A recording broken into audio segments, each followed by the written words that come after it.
El reparto de África, también conocido como partición de África, fue la invasión, ocupación, división y colonización de la mayor parte de África por parte de algunas de las potencias europeas durante un breve periodo conocido por los historiadores como el Nuevo Imperialismo, entre 1881 y 1914. El 10% de África que estaba bajo control europeo formal en 1870 aumentó a casi el 90% en 1914, siendo solo Etiopía y Liberia independientes a esa altura. La apertura de África a la exploración occidental y su explotación habían comenzado seriamente al final del siglo XVI. Hacia 1835, los europeos habían trazado mapas de la mayor parte del noroeste de África. Entre los exploradores europeos más famosos estaban David Livingstone, que trazó planos del vasto interior, y Alexandre de Serpa Pinto, quien la cruzó en una complicada expedición, trazando mapas del interior del continente. Arduas expediciones en las décadas de 1850 y 1860 por Richard Burton, John Speke y James Grant descubrieron los grandes lagos centrales y el nacimiento del río Nilo.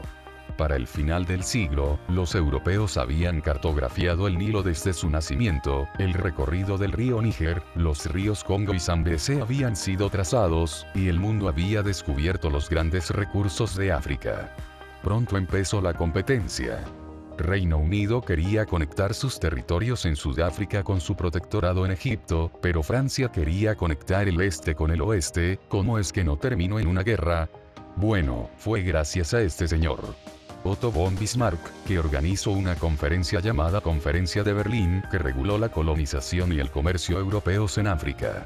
En pocos años, tras la conferencia, todo el continente africano quedaba repartido entre las potencias salvo Liberia y Abisinia, hoy Etiopía, cuyo control deseaba Italia, resistió a la invasión y permaneció independiente.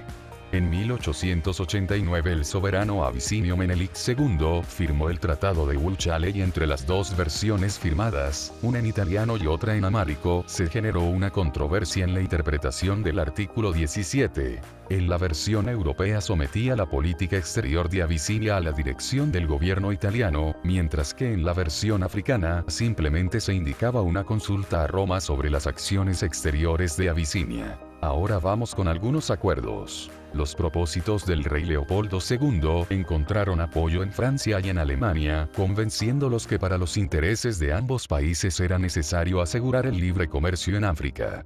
Portugal era un país demasiado débil para proteger un imperio africano demasiado vasto, por lo que tuvo que conformarse con la adquisición del territorio de Cabinda, en las bocas del río Congo, como reconocimiento de sus derechos en la zona. En la conferencia se proclamó la libre navegación marítima y fluvial por los ríos Congo y Níger, se estableció la libertad de comercio en el centro del continente africano formado por la cuenca del Congo, se acordó la prohibición de la esclavitud, y se estableció el derecho a reclamar una porción de la costa africana solo si dicho territorio se ocupaba efectivamente y se comunicaba de este evento a otros estados. Un elemento importante que fue pactado en la conferencia fue reconocer como regla de derecho internacional el principio de ocupación efectiva, en tanto para que un Estado europeo reclame derechos de soberanía sobre un territorio africano, debería de establecer previamente una real posesión sobre este. Veamos por qué se hizo todo esto.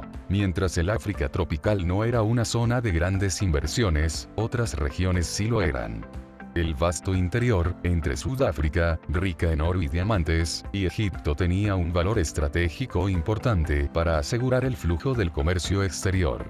El Reino Unido de Gran Bretaña e Irlanda estaba de esta manera bajo intensa presión política, especialmente debido a partidarios del Partido Conservador, para proteger los mercados lucrativos en el Raj británico, India, la dinastía Qing, China, y América Latina de los rivales usurpadores. De esta forma, proteger la importante vía marítima entre el este y el oeste, el Canal de Suez, era crucial. La rivalidad entre el Reino Unido, Francia, Imperio Alemán y las otras potencias europeas estuvo presente durante gran parte de la colonización. De este modo, mientras Alemania, que había sido unificada bajo el dominio de Prusia después de la batalla de Sadowa en 1866 y la guerra franco-prusiana en 1870, difícilmente era una potencia colonial antes del periodo neoimperialista, y participaría ansiosamente en la disputa. Siendo un poder industrial en crecimiento que le pisaba los talones al Reino Unido, aún no había tenido la oportunidad de controlar territorios extracontinentales, principalmente debido a su tardía unificación. Ahora, ¿por qué el Imperio Austrohúngaro no participó? El Imperio Austrohúngaro solo fue invitado a la conferencia debido a su condición de gran potencia. Si bien Austria no solicitó colonias permanentes ni tratados o puertos, adquirió algunos beneficios indirectos. Emmerich Szechenyi, como uno de los miembros principales de la conferencia, pudo obtener el privilegio de derechos de atraque gratuito en todos los puertos africanos europeos, excepto la Sudáfrica británica, la Somalia italiana y el Madagascar francés.